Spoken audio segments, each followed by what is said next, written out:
वो फ्लाइट वाला एक इंसिडेंट है मेरा, ठीक है। पेशेंस मैंने वहां से सीखा, वो इंसिडेंट से। मैंने बताया क्या फ्लाइट वाला किसी चीज में नहीं बताया, ठीक है चलो। तो ना मेरे को ऐसा था कि हमेशा से एक कोई ऐसा है जो फ्लाइट में नहीं बैठा है इसका, मैनी ऑफ यू गाइस, ठीक है। मेरा भी सेम। ऑनलाइन में कोई है ऐसा कि गरीब हो बता दो, हाँ। तो मेरा भी ऐसा था कि फ्लाइट में नहीं बैठा, बड़ा फैसिनेटिंग था ऐसा कि फ्लाइट में बैठना है। क्योंकि मेरी मॉम एक बार बैठी थी फ्लाइट में, she went to native place. मेरी मम्मी का गाँव है आसाम, मेरी मॉम आसाम से है, मारवाड़ी बट आसाम से। या पूछना मत पापा कैसे मिले, वो अरेंज मैरिज है, लेकिन अब वो एक अलग स्टोरी, छोड़ दो।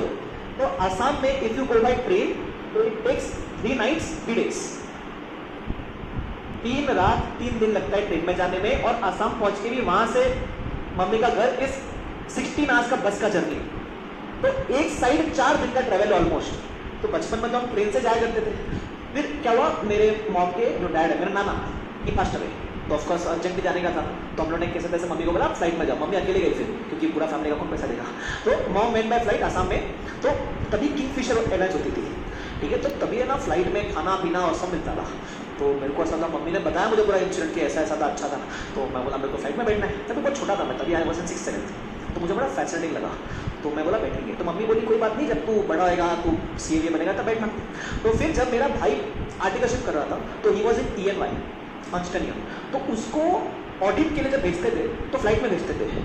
मैं सोचता था इतनी इज्जत मिल रही है मेरे भाई को, फ्लाइट में भेज रहे हैं। मैं उसको पूछता था पैसा कौन भरता है, बोलता कंपनी भरती है, होटल भी कंपनी करवाती है। मैं बोला बस ये जिंदगी चाहिए मेरे को भी। तो देन आई थॉट कि जब मैं भी आर्टिकलशिप करूंगा, मुझे ऐसा कभी था ही नहीं कि मैं खुद के पैसे बैठूं, मुझे तो कोई बिठा के भेजे तो मजा आए। तो 2014 में started articleship in a firm known as Aneja associates, internal audit company. Mumbai में नंबर 2 या नंबर 3 पे आती है फॉर इंटरनल ऑडिटर। उनका अच्छे ऑडिट था बाहर के। तो पहला ऑडिट का ऑप्शन आया कोयंबटूर का, बराबर हमारे टीम में। तो मैं बोला मुझको बहुत अच्छे से आता है, मेरे को भेजो। तो पार्टनर बोला तू अभी ज्वाइन हुआ, 1 महीना हुआ था, और मेरे को ऐसा था कि फटाफट भेजो फ्लाइट में। तो पार्टनर बोला अभी तू नया है, अभी मैं जाता हूँ और एक सीनियर आर्टिकल उसको लेके जाएंगे। तो नहीं मिला जाने का मौका, ठीक है। ये फर्स्ट मंथ में था।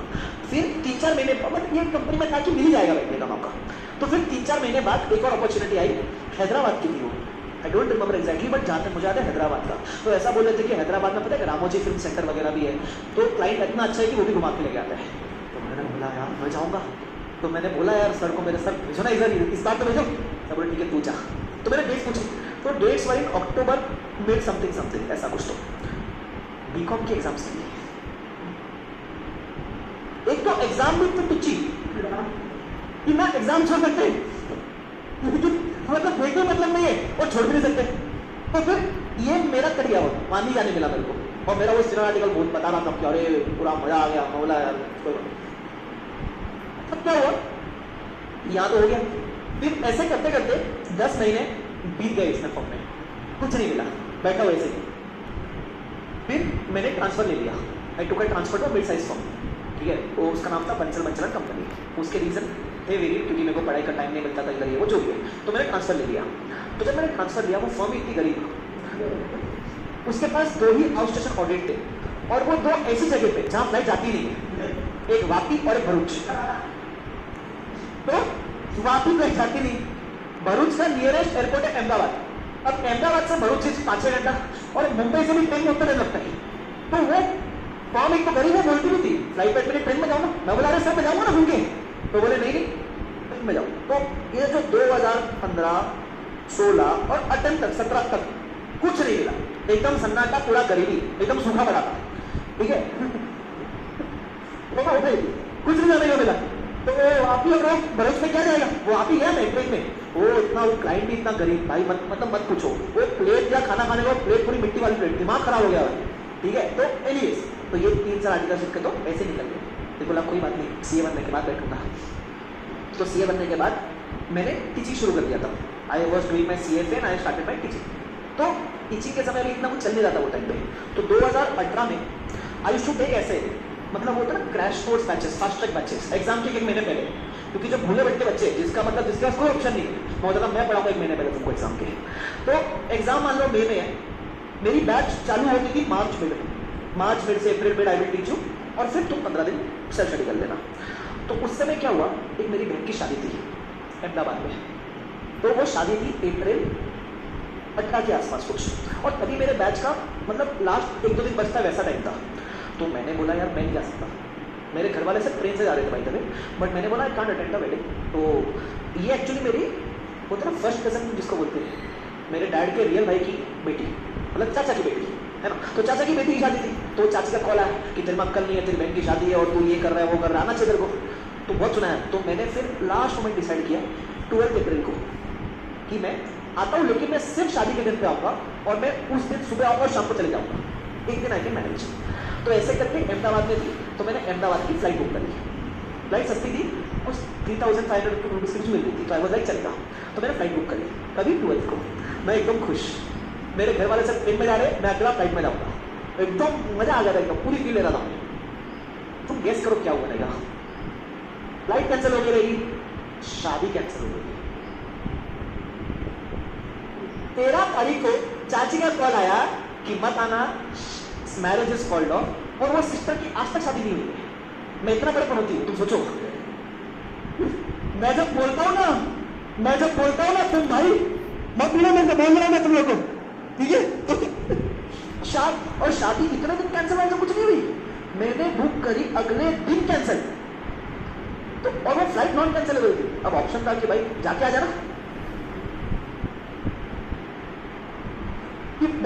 रिटर्न आ जाओ, है ना, पैसा वेस्ट करना। अरे लेकिन भाई उधर बच्चों का एग्जाम था ना, बैच चला रहा क्या लगाने का बच्चा बैच, लेकिन मैं तो अच्छा क्यों रहे, तो मैंने बोला जाने तो नहीं जाते, हो गया एक ओपन। फिर 2019 में मेरे 2 फ्रेंड है जो मेरे से 4 साल बड़े हैं, they work in travel company, ठीक है। तो वो अपने कंपनी से सिंगापुर जा रहे थे 80 लोग का ग्रुप लेकर। तो वो मेरे 2 दोस्त बड़े जुगाड़ू है, उन्होंने मुझे बोला कि तू चल हमारे साथ, हम हमारी कंपनी को बोलेंगे we want someone to help us to manage 80 people, हम तेरा फ्लाइट स्टे सब फ्री करवा देंगे, है ना, ऐसी दोस्त चाहिए जिंदगी में। तो मैंने बोला हो सकता है ऐसा, बोले हो सकता है, बोला तेरा 1 रुपया लगेगा। मैं बोला था, तो मैंने पूछी डेट क्या है, तो बोले जून मिड की डेट है। मेरा CFA लेवल 2 का एग्जाम था, कब चालू हुआ ये 14 से 19 पहुंच गया होता ना, फ्लाइट में अब तक नहीं बैठा, तो लेवल बराबर लेवल 2 का एग्जाम था। वो तो भाई CFA वो तो एग्जाम नहीं है ना, वो एग्जाम पे 20 लाख रुपए होते हैं, तो वो स्किप नहीं कर सकते। फिर 2020 में तो माशाल्लाह कोविड आ गया, वो 20 का 21 तक चला, ठीक है। अब मेरी शादी की बात चल रही थी, तो मैं बोला शादी हो ना हो घूमने तो जाऊंगा, ठीक है, शादी करके जाऊंगा ऑफकोर्स।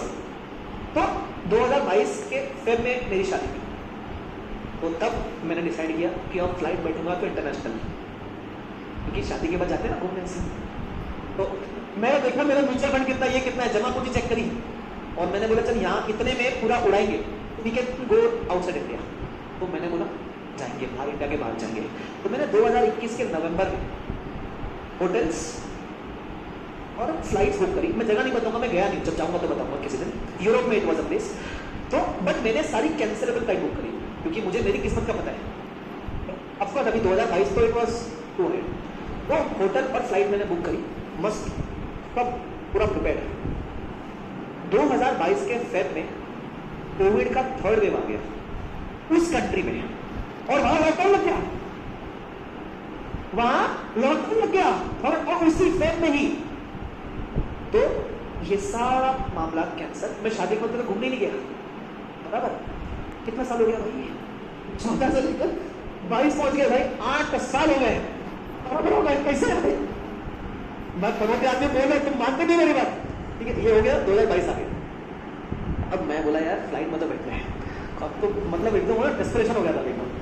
तो फिर मार्च में 2022 में मैंने बोला इंटरनेशनल छोड़ो, अपना जो लाइफ है वही करते हैं। तो मैंने बोला अभी 4 दिन की छुट्टी मिल रही थी मुझे बीच में क्लासेस वगैरह से, तो I thought will go to Shimla. तो शिमला का नियरेस्ट एयरपोर्ट है चंडीगढ़, तो मैंने फ्लाइट बुक करी, लिटरली जाना है उसके 4 दिन पहले। महंगी थी लेकिन वो बोला करते बुक, ठीक है। तब था जब मैं फर्स्ट टाइम फ्लाइट में बैठा,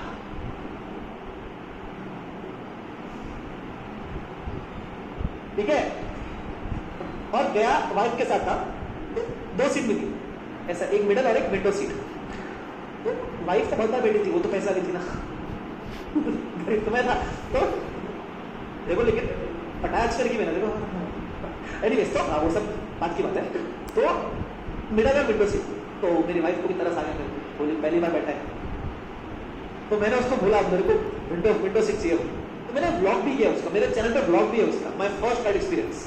और उसको मतलब मैं फ्लाइट में घुसा हूँ, विंडो सीट में बैठा, एक मेरे मुंह से शब्द निकलना ही नहीं है, सिर्फ एक चीज बोला, विंडो सीट। मतलब फ्लाइट व्लॉग तो अपना ही है, विंडो सीट बस। और मतलब फ्लाइट में बैठने गया, आगे पीछे गया, और मैं जब एयरपोर्ट पे गया, खाना बड़ा महंगा होता है ना, लेकिन आदमी की चुल उससे बड़ी होती है। मैं 200 रुपए का समोसा खरीद के लाया, इतना रद्दड़ समोसा, लेकिन फील जो आई भी, मतलब जो वो ठंडा आलू 4 दिन पुराना, वो जो यहां से उतर रहे ऐसा लग रहा है एयरपोर्ट का खाना खा रहा हूं, मजा आ गया। मैं चाय कभी पीता नहीं, वहां मैंने कॉफी भी पी, फिर मैं पूरे ब्लॉक पे रेस्ट लिया, विंडो सीट लिया, उतरा, पूरा फील लिया। ठीक है, that was the first time I set in the flight. पूरी शादी के बाद ही, मुझे लगता है शादी के बाद ही किस्मत थोड़ा बड़ा पलटता है, शादी मत कर बैठते, ठीक है। वो दिन मेरे को ऐसा लगता है, मेरा वो जो था ना पनौती खुल जाता है, तो वो ओपन हो गया। उसके बाद from that day till now, not bragging, but अगर तुम अपना जितने भी लोग बैठे हो ऑनलाइन ऑफलाइन, तुम मिला लो, उससे ज्यादा बार फ्लाइट में बैठो, ठीक है। खुद के पैसे थे भाई, ठीक है। आई वॉज इन अनअकैडमी, पहले तो अनअकैडमी इवेंट होता था बैंगलोर में, दिल्ली में, तो वो एकदम मस्त फ्री में घुमाता था। फिर बीबी वर्चुअल का एक बार इंडिया टूर हुआ था मैराथन के लिए, तो बीबी वर्चुअल ने एक 9 सिटी का मैराथन का फ्लाइट स्पॉन्सर किया था, आना जाना वगैरह। उसके बाद मैं थोड़ा खुद कमाया, तो मैं खुद भी अपने पैसे से बैठा, इंटरनेशनल डोमेस्टिक जहाँ भी, बहुत बार बैठा, बहुत बार। तो मेरे को उस दिन रियलाइज हुआ कि जब तक नहीं मिलता है ना, उसका वेट बहुत अलग है, ठीक है। वेट देखो 8-9 साल का वेट है, लेकिन जब देने वाला देता है तो छप्पड़ फाड़ के देता है ना। मतलब कछुल अभी तक तो बैठ पा रहा हूँ, अभी मेरा मतलब ऐसा है कि ठीक है, इट्स गुड। अभी मेरे को वो बीएसटी बस की तरह लगती है नहीं भाई, ऐसा नहीं लगता है मेरे को। आज भी मैं बता रहा हूँ सच्ची, कितने भी लोग बोले फ्लाइट तो बहुत कॉमन हो गया, हर कोई बैठ जाता है, मेरे को आज भी फ्लाइट में जाता हूँ ना, मेरे को वो फर्स्ट डे जब मैं बैठा ना, वो आज भी याद आता है कि भाई मैं कितने साल के बाद एक बार बैठा था।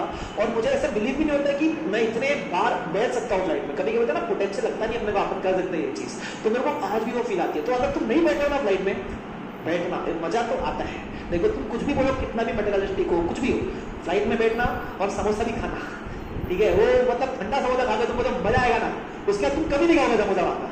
तो अगर नहीं बैठे और या कुछ चीज नहीं मिली हो तुमको, बहुत लंबा वेट है, तो मुझे लगता है जब मिलेगा तो ऐसा ऐसा बहुत सारा मिलेगा तुम लोग को भी। तो तुम लोग भी बैठोगे तो वीडियो जरूर बनाना अपना, ऐसा भेजना मत किसी को, खुद के मेमोरी के लिए, for your own memory, just make one video. और विंडो सीट मिल जाए तो मजा ही आ रहा है। तो this was a flight story by और कुछ नहीं। अच्छा है ना, मस्त है। क्या मैं बहुत कर पाऊंगा फ्लाइट में बैठने के लिए, पूछो मत, एकदम मैं करूँ एक कंसेप्ट से ब्रेक, मीठा मीठा एक कंसेप्ट, बस आ जाओ।